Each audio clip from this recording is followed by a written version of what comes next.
Kita beralih ke informasi lain, Saudara. Satuan Reserse Kriminal Polres Metro Jakarta Barat menangkap pengemudi taksi online di mana pelaku melakukan pemerasan terhadap penumpangnya.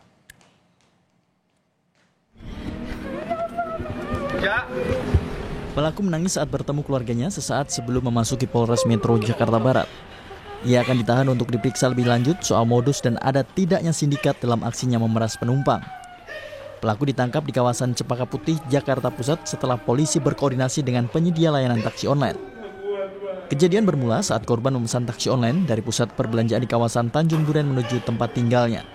Saat di tol Jakarta Tangerang, pelaku meminta korban mentransfer uang sebesar 100 juta rupiah. Berkolaborasi dengan rekan-rekan dari Grab karena menyangkut dengan personil yang ada di Grab. Ya. Akhirnya kita melakukan upaya penangkapan di wilayah Jakarta, tepatnya di Cempaka Putih.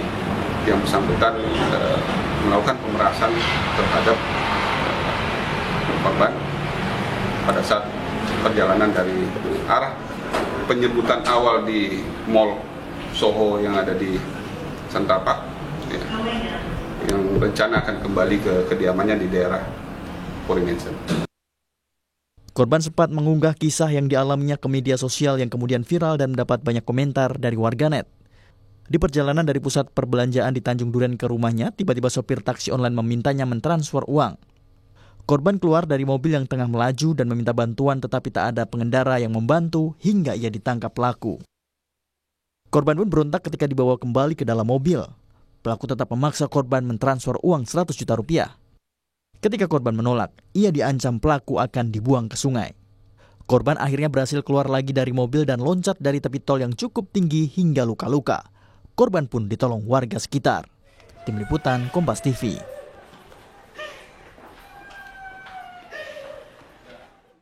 Lebih lengkap kita terhubung dengan jurnalis Kompas TV Putri Oktaviani di Polres Metro Jakarta Barat untuk memantau kasus ataupun juga perkembangan driver taksi online yang memeras penumpang. Okta, selamat siang. Jadi apa kemudian yang menjadi modus pelaku melakukan pemerasan?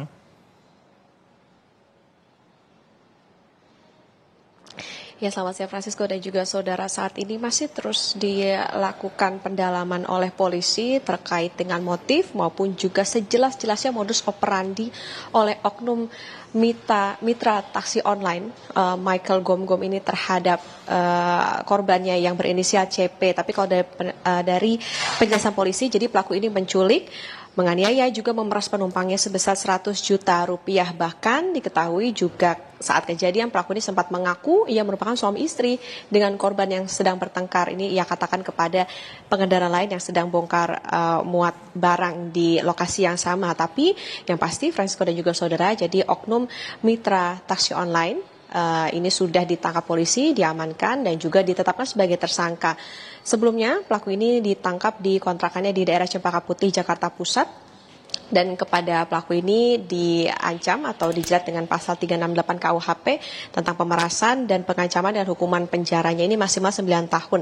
Jadi memang motifnya belum diketahui secara pasti karena polisi saat ini masih terus melakukan pendalaman termasuk juga melakukan pemeriksaan singkat terhadap korban. Tapi kalau misalnya kita bisa menguraikan, Francisco dan juga saudara, jadi penculikan itu berawal ketika korban ini memesan taksi online dari sebuah pusat perbelanjaan di Jakarta Barat, kemudian sebelumnya tidak menaruh curiga terhadap sopir tersebut karena memang platnya sesuai. Barulah ketika mobil ini tiba-tiba masuk ke tol, kemudian juga pelaku ini sempat mengaku ia sesak napas dan meminta kepada korban untuk menggantikan menyetir, tapi ditolak oleh korban karena memang tidak bisa menyetir. Kemudian juga diketahui pelaku ini tidak memencet fitur pick up atau jemput yang seharusnya ketika sopir ini sudah membawa penumpang maka harus dipencet pick up tersebut. Kemudian dalam perjalanan ini pelaku ini meminta korban untuk mentransfer 100 juta rupiah dan diancam akan dibuang ke sungai jika tidak mengikuti permintaannya. Akhirnya korban ini nekat untuk meloncat dan ia sempat berlari, sempat kabur tetapi kemudian tertangkap lagi. Dan kemudian ketika sempat akan masuk ke dalam mobil lagi, ternyata ia sempat melarikan diri karena memang sempat menahan pintu mobil. Nah, saat inilah ia sempat meminta bantuan kepada pengendara lain yang ada di lokasi, tetapi sempat dibilang oleh pelaku bahwa mereka ini adalah suami istri yang bertengkar, tetapi disanggah oleh korban. Dan dari akun media sosial milik korban ini diketahui memang dari penyedia layanan taksi online akan memberikan bantuan, Francisco dan juga saudara. Jadi akan diberikan bantuan berupa konseling psikologi, penjagaan 24 jam, serta layanan transportasi dengan pengemudi perempuan. Jadi Francisco, tentu akan kita nantikan seperti apa prosesnya di Polres Metro Jakarta Barat terkait dengan kasus antara sopir atau mitra taksi online terhadap korbannya. Francisco. Sudah menjadi tersangka oleh pihak kepolisian dan disangkakan dengan pasal pemerasan dengan ancaman hukuman 9 tahun. Okta, singkat saja, apakah kemudian ada sindikat terkait masalah penculikan ini, Okta, dari pihak kepolisian? Apakah sudah diterangkan mungkin?